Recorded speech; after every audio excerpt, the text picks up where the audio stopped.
Welcome, and thank you for joining us here on Aligned Modern Health's Digital Doc Conversation on Healthy Sleep.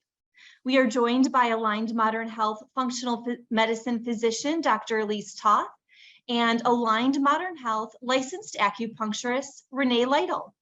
Before we get into the conversation, we'd like to briefly introduce Aligned Modern Health in case it's your first time joining the Digital Doc series. Aligned Modern Health is Chicagoland's top-rated alternative medicine service provider, offering support for the whole body. We really aim to get to the root cause of why you're feeling what you're feeling by looking at each individual patient as a whole person and not just focusing on one symptom or condition. At Aligned Modern Health, we do offer free 15-minute consultations for all of our services, as well as complimentary benefits checks to investigate what your insurance policy might cover at our clinics. In each of our 18 Chicagoland clinic locations, our services are supported by chiropractic physical medicine, which includes chiropractic care, injury prevention and injury rehabilitation, athletic performance support, and clinical massage therapy. We also offer the traditional Chinese medicine practice of acupuncture, which is really amazing to benefit physical pain, but also some intangibles like stress, anxiety, depression, sleeplessness, men's and women's health and hormone balancing, seasonal allergy support. We have a large fertility and pregnancy support program. We also offer some other modalities under the traditional Chinese medicine umbrella, like cupping, moxibustion, and herbal medicine. Our in-clinic services, as well as our telemedicine services available in 8 US states, are rounded out by our functional medicine and clinical nutrition practice. We like to say this is a really great way to look internally to better understand why you're feeling what you're feeling externally.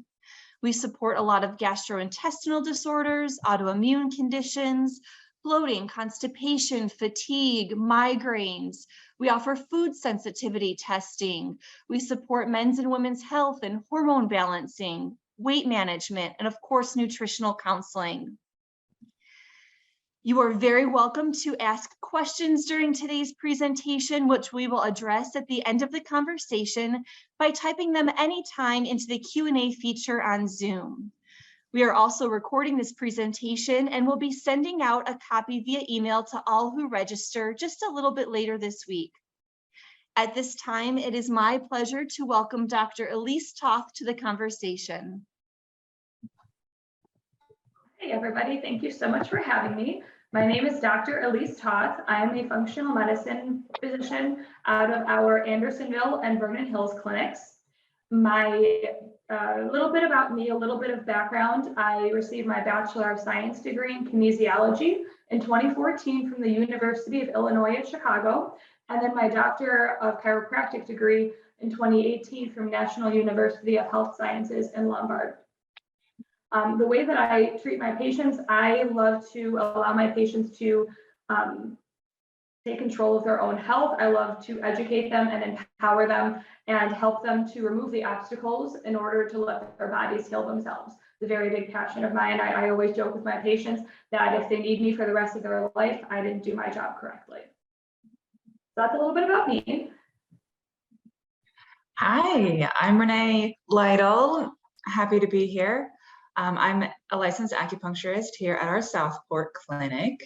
I graduated in 2015 with my Master's of Science in Oriental Medicine from Midwest College of Oriental Medicine. And at that same time, I also graduated with my bachelor's in nutrition.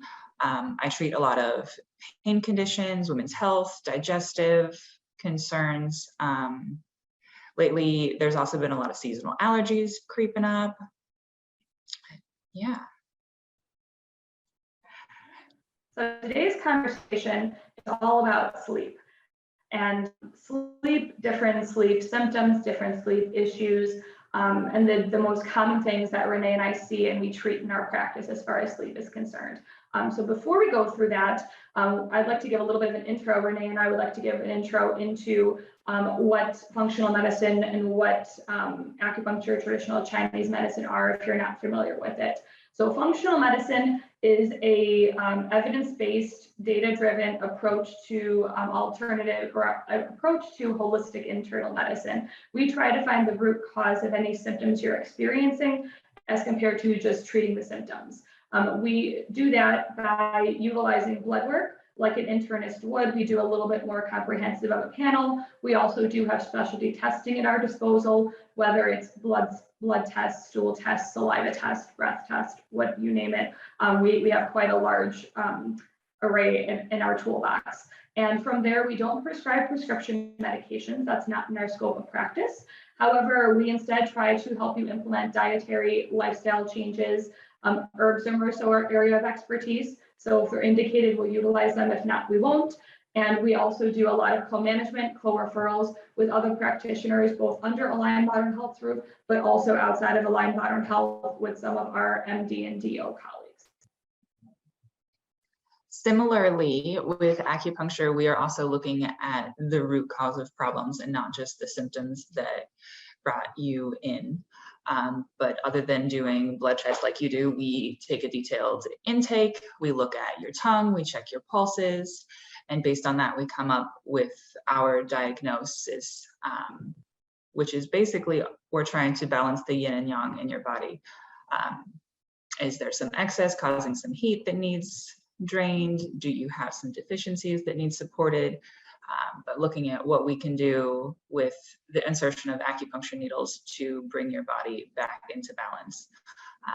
In a little more tangible terms, the insertion of acupuncture needles into the body creates a histamine response with that microtrauma, and that in turn stimulates your brain to produce or excrete endorphins and some other chemicals that help to increase circulation, decrease inflammation. It also helps to relieve pain and just help your body come back to homeostasis. We use some accessory techniques like cupping, gua sha, moxibustion, electrostimulation, and specifically for sleep, herbal formulas are pretty popular. They're really fantastic because you can continue taking them daily at home, so you see results a little bit faster. Yeah.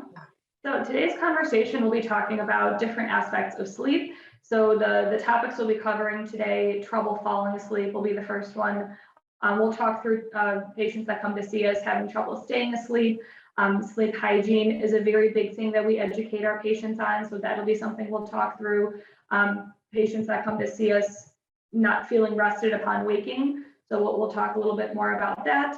And then also sleep apnea is another really big chunk of the population that we see, either patients that come to see us because they have been diagnosed with sleep apnea or because they haven't received that diagnosis but are feeling some of the symptoms. So we'll start off with trouble falling asleep. So trouble falling asleep, I would say, is probably a very, it's a big chunk of the patients that I see. In my initial intake with new patients, I will always ask my patients, any trouble falling asleep, any trouble staying asleep? And oftentimes I have patients look at me, they're like, how much time do we have? Can we talk about this? And so the trouble falling asleep, more often than not, the reason I ask about it is because I'm trying to assess what their cortisol curve is doing. So cortisol is our hormone that stimulates us to be awake. It also is a stress hormone. It's the opposite of melatonin, which is our sleep hormone, the hormone that tells us it's nighttime, it's time to wind down, it's time to fall asleep and stay asleep. And I found oftentimes things like caffeine, things like really strenuous physical activity at the wrong time of the day, things like lights being on too bright or too many blue lights, all of those different things will affect our body's cortisol curve. So cortisol ideally should be the highest. It should spike up about an hour after we wake up in the morning and should kind of ski slope down nice and gradually and be the lowest before we go to bed at night. And melatonin is the opposite of that. So the first thing that's the first thing we talk about is how's your sleep? The next question I'll ask is what time of the day is your best energy? What time of the day is your worst energy? generally speaking, most people's best energy is in the morning. Most people's worst energy is mid-afternoon into the evening. However, there are those of us that are more night owls, some of us that are morning larks. It just kind of depends genetically on how we are. But for the most part, that's the reason I'm asking that question, is to assess what their cortisol curve is doing. So that's the big thing as far as that's concerned. Stress is another big, I would say, factor in why my patients have trouble falling asleep. Is it work stress, life stress, family stress? What is causing them to not be able to fall asleep, to shut their brain off, so to speak? And oftentimes what I'll recommend is things like meditation, right? Could be guided meditation, could be stretching and moving type meditation, even something as simple as breathing, right? Breathing in to the count of whatever, 5, 6, whatever works for you, holding at the top, breathing out for the same amount of time, holding at the bottom. And a lot of my patients kind of look at me, they're like, okay, sure, right, Renee, I'm sure yours probably look at you and tell them that too. And they do it, they're like, oh my gosh, you wouldn't believe it. I was out in like 5 minutes. No, it works really nicely. Alpha waves music is also something I recommend for a lot of my patients because of the way that the frequency is of the music. It stimulates our brain to not be super active and kind of come down and be on the wavelength of being on the verge of being awake and being asleep. So that'll oftentimes be something that I'll recommend. So sometimes that's what's recommended for my patients. Sometimes we utilize herbs, adaptogenic herbs is what we call them, which are things like ashwagandha, holy basil, maybe a little bit of, there's other adaptogenic herbs that help with increasing energy, but those are the big two that will help bring cortisol down and minimize things, as well as different nutrients like magnesium. L-theanine is really good to help patients wind down and fall asleep. And then tart cherry juice is a really big thing that I recommend for my patients because cherries contain melatonin, helps your brain to create its own melatonin, and therefore over time helps you fall asleep and stay asleep really nicely. So that's a little bit of a functional medicine way. Renee, you want to piggyback off of that? Sure. A lot of what we look at and questions that we ask are pretty similar. I'm trying to figure out if your sleep issues are primary or secondary. Are you having problems sleeping because you're in pain? Are you having problems sleeping because you're stressed out? Could you use some improvement in some sleep hygiene? Is it hormonally related? Do you usually have problems falling asleep when it's close to your period? Is it something more like menopause related? Are we talking like neurodivergent people tend to have a delayed sleep cycle in general? So are we having sleep issues as the primary concern, or is it secondary to that? The really great thing about acupuncture is that we can treat insomnia and sleep related issues from both sides of that. If you're in pain, we can help relieve that pain. If it's hormone related, we can help balance those hormones. If you're just straight up having problems falling asleep, acupuncture is really fantastic at stimulating the parasympathetic nervous system, getting you out of that fight or flight and into that rest and digest, and when sleep is concerned, repair that our bodies need to really rebuild all the trauma and wear and tear through everyday life, as well as helping to relax your mind so you can kind of stop having those obsessive or ruminating type thoughts at bedtime when you get in bed and you were tired and you lay there and you're just thinking and thinking and thinking. Acupuncture is good to help quiet the mind so you can have a more restful sleep when you're waking up in the middle of the night, either to use the restroom, or if you're having vivid dreams, or you just wake up at the same time every night and have difficulty falling back to sleep. Acupuncture can really help you stay asleep longer and wake more rested in the morning. Do you want to talk about sleep apnea now, Dr. Chong? We could. I kind of want to go off of that a little bit as well, as far as the staying asleep, because that was something that I do see in my practice quite a bit, are patients that are either needing to get up to use the bathroom multiple times overnight, And that's usually what I'll ask is your bladder waking you up overnight? Or are you waking up and you're like, oh, I'm already awake. I might as well just go to the bathroom right now. So that is usually kind of a stumper when my patients stop and they're like, let me think about that for a second, because we oftentimes don't realize, which one is actually leading which. If patients' bladders are waking them up overnight, usually what I'll recommend is we'll talk through liquid intake. What are they drinking? When are they drinking it? Work to kind of optimize that. Maybe bring in a little bit more salt before bed to help the body and patient or your cells to take water in, so that way you're not up urinating the entire night. Whereas if patients are waking up overnight and they're like, okay, I'm already awake, I might as well use the bathroom, that's where some of that adaptogen support sometimes will come in too, because for whatever reason, their cortisol and melatonin curves are not as balanced as they could be. And how can we bring in herbs or different things to help diminish cortisol overnight and optimize melatonin. Blood sugar, I found, is also another really big thing with patients staying asleep. And this is something that I work on, and our clinical nutrition team also helps our patients with, is sometimes there are patients that, they have read somewhere or they are fasting and they don't eat right once dinner hits at like 6 o'clock. They stop eating until they go to bed at about midnight and don't eat again until 7 or 8 o'clock or even 11 the next morning. And I've had patients where every night around 2 or 3 a.m. they're wide awake and they can't figure out why. And most of the time I'll recommend, let's have a snack before bed. I'd like you to eat something that's high protein and has some complex carbohydrate on there, whether that's a spoonful of nut butter on some whole wheat toast. Maybe it's a piece of deli turkey wrapped up in like a dill pickle spear. Maybe it's a piece of cheese because that's what's around and that's what's easiest to grab, and have that within an hour of going to sleep. And the majority of the time, my patients will tell me, yes, I actually stayed asleep much better. And it was just as easy as having a snack right before bed. So that's a big one. But yeah, I think definitely as far as sleep apnea is concerned, that and how much of that would you say you see in your practice, and kind of how does that manifest in your patients? I feel like personally, I haven't seen a whole lot of patients that come in with sleep apnea as their primary complaint. It's more of it just happens to be a thing that they have, and they're also here. Either the difficulty waking up in the morning, the grogginess, the not feeling rested,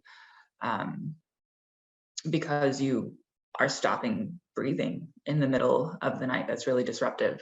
There were some really cool studies published in 2016 and 2020 that showed acupuncture actually helps to raise the oxygen saturation levels while people with obstructive sleep apnea are sleeping, especially in the moderate and more severe cases. So that really helps to kind of even out some of those symptoms that they're experiencing to help them have a more restful night's sleep. How about you?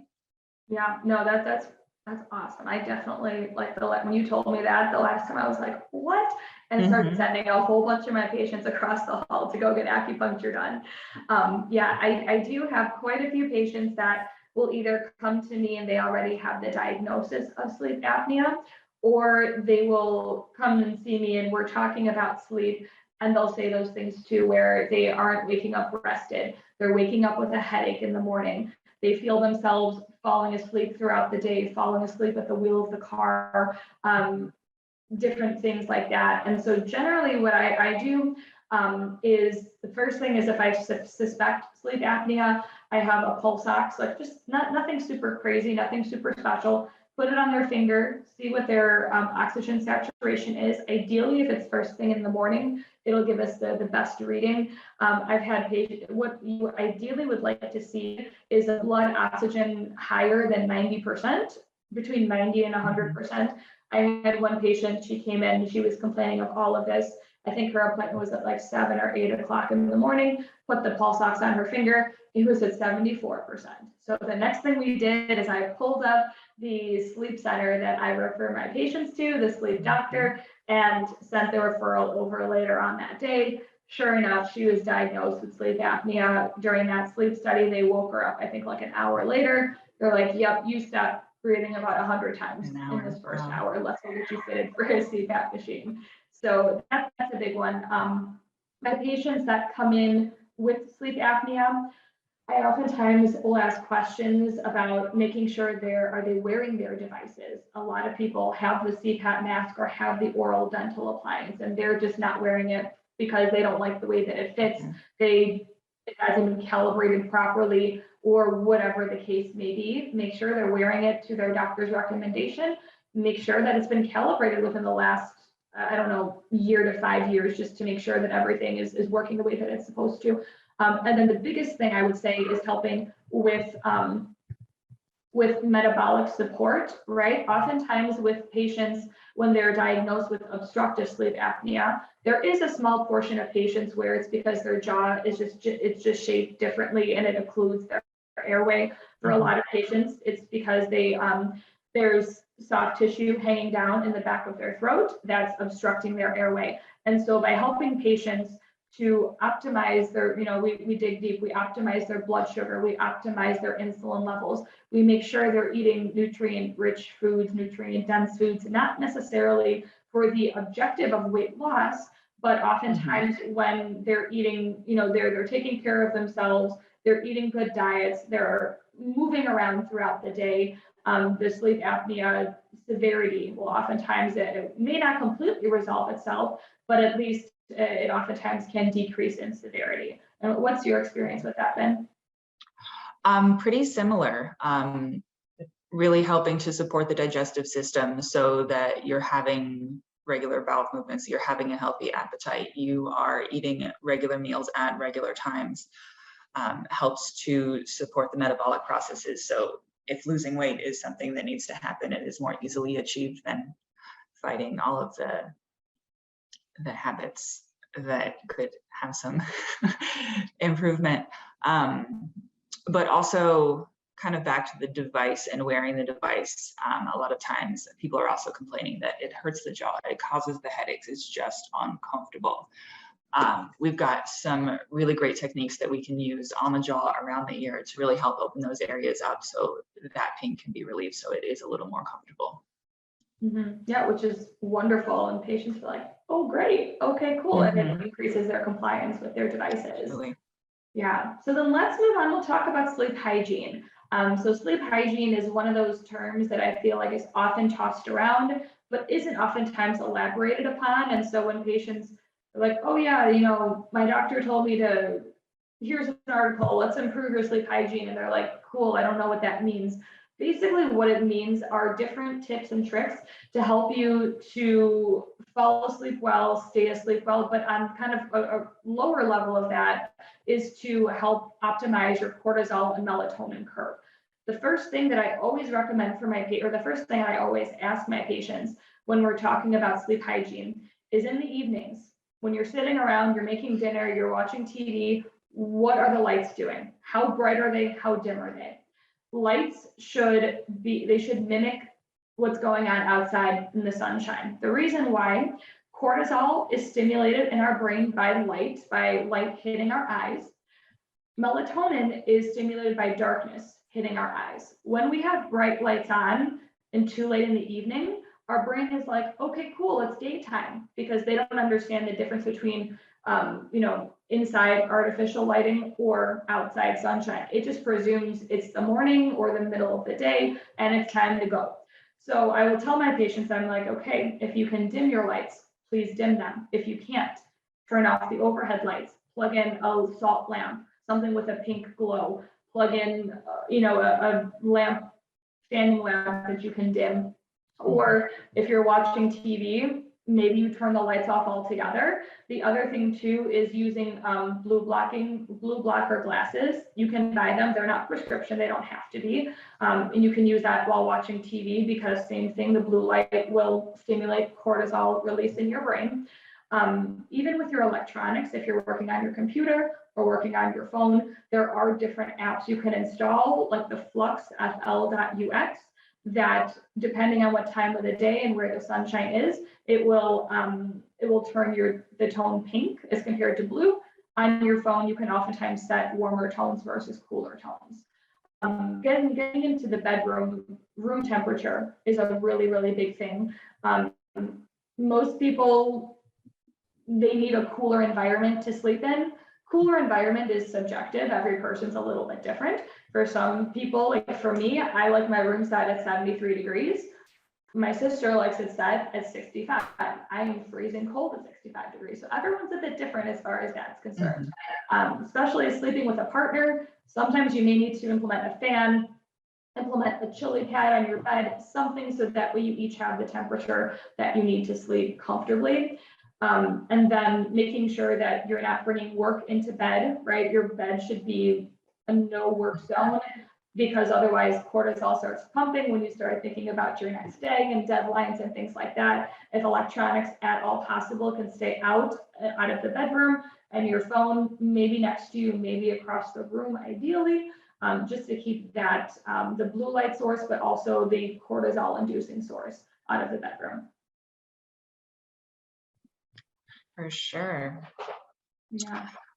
I also like to make sure that people are getting out and being active. Are they getting out into the sunshine during the day? Or are you sitting in an office kind of in dim lights all day and then awake at night, not really able to go to sleep? Is that cortisol, melatonin kind of whack there?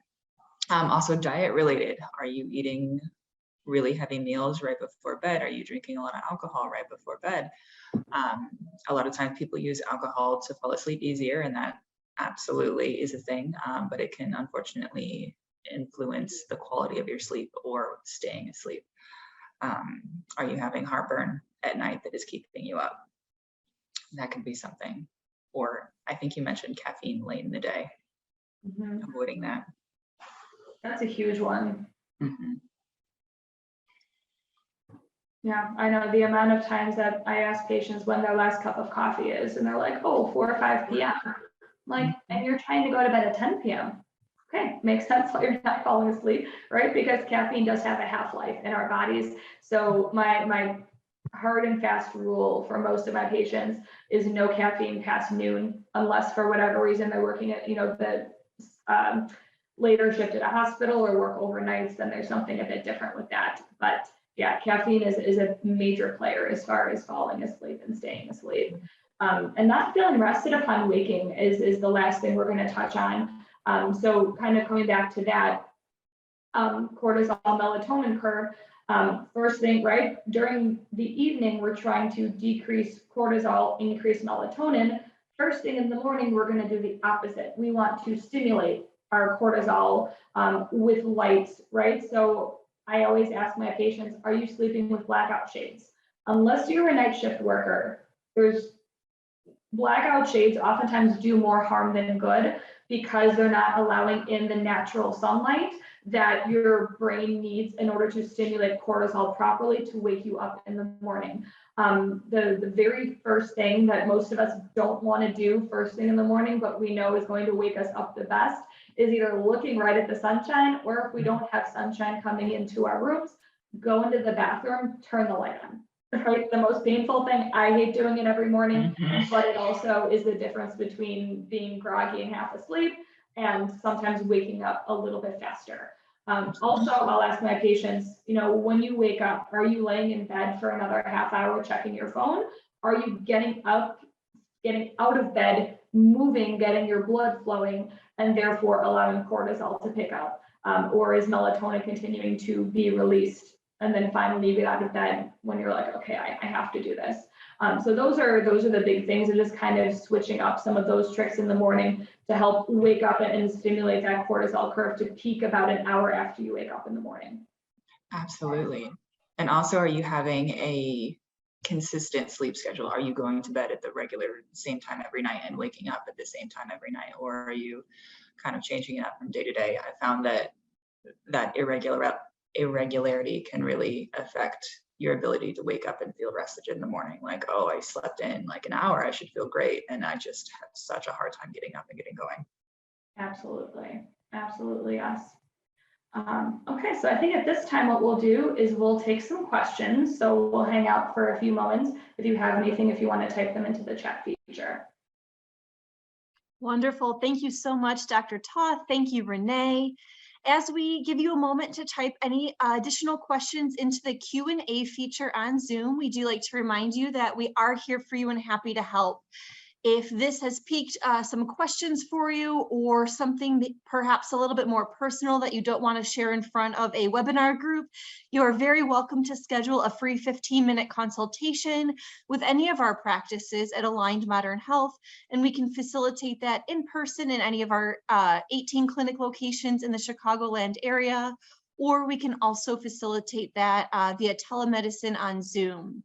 You can give us a call at 773-692-6700 or request that free consult online at alignedmodernhealth.com. If you are interested in checking into any insurance coverage with us, you can give that same number a call or make that request again on alignedmodernhealth.com. And our team would be very happy to look into your actual insurance policy to see what kind of coverage or what kind of costs you might expect for services at Aligned Modern Health. It is my pleasure to now go over some questions that are coming in. Dr. Toth, in the beginning of the presentation, you mentioned perhaps listening to music. Is there any special kind of music or genre that you recommend? So yes, I love, they're called alpha waves music. It's not actually like music like in the traditional sense, but it's different frequencies of sounds that when you listen to it, it kind of alters there's brain waves, right, that are leaving your brain at all times. It depends on what time of the day and what phase of sleep you're in. And so what the alpha waves will do, and you can go on Spotify, you can go on Apple Music, go on YouTube, there's different alpha waves playlists, and listening to that, usually I recommend putting that on in the background during the end of your day, kind of when you're going through your nighttime routine, brushing your teeth, washing your face, whatever that may look like, for 15-20 minutes. And then usually you'll find yourself by the time you get into bed and listen to it, continue listening for another few minutes, you'll notice yourself start to get kind of sleepy and some of that mental chatter starts to decrease because your brain is moving from the frequency of the wakeful state down into the state between being awake and being asleep. Wonderful. Thank you so much. We know that under our acupuncture practice, we do also provide support for herbal medicine. And there's a question here about herbs that assist with falling asleep, staying asleep, wondering if they are safe for all ages. And we know that these formulas are custom and that they should be administered by a clinician. So we don't want anybody going out and just purchasing something off the internet necessarily. But Renee, are there any suggestions kind of under the herbal medicine practice that you might review with us? It really depends on the person's pattern when they come in. What's really special about acupuncture and Chinese medicine in general is that you're treating the person in front of you and not just the symptom of insomnia. So the formula or herbs that we would recommend for the individual would be for that individual and not necessarily for just sleep in general. And yes, there are formulas that we can use for all ages. We either change the dosages or modify the formula. If there's anything that there's a concern about, we can do the same with allergies as well. Wonderful. Thank you for that. We have a couple questions here about waking up at the same time during the night. One mentioned around 3 or 4 o'clock. Another is in general. We did talk a lot about, the reasons why that might be happening and how we can support that through functional medicine or acupuncture already.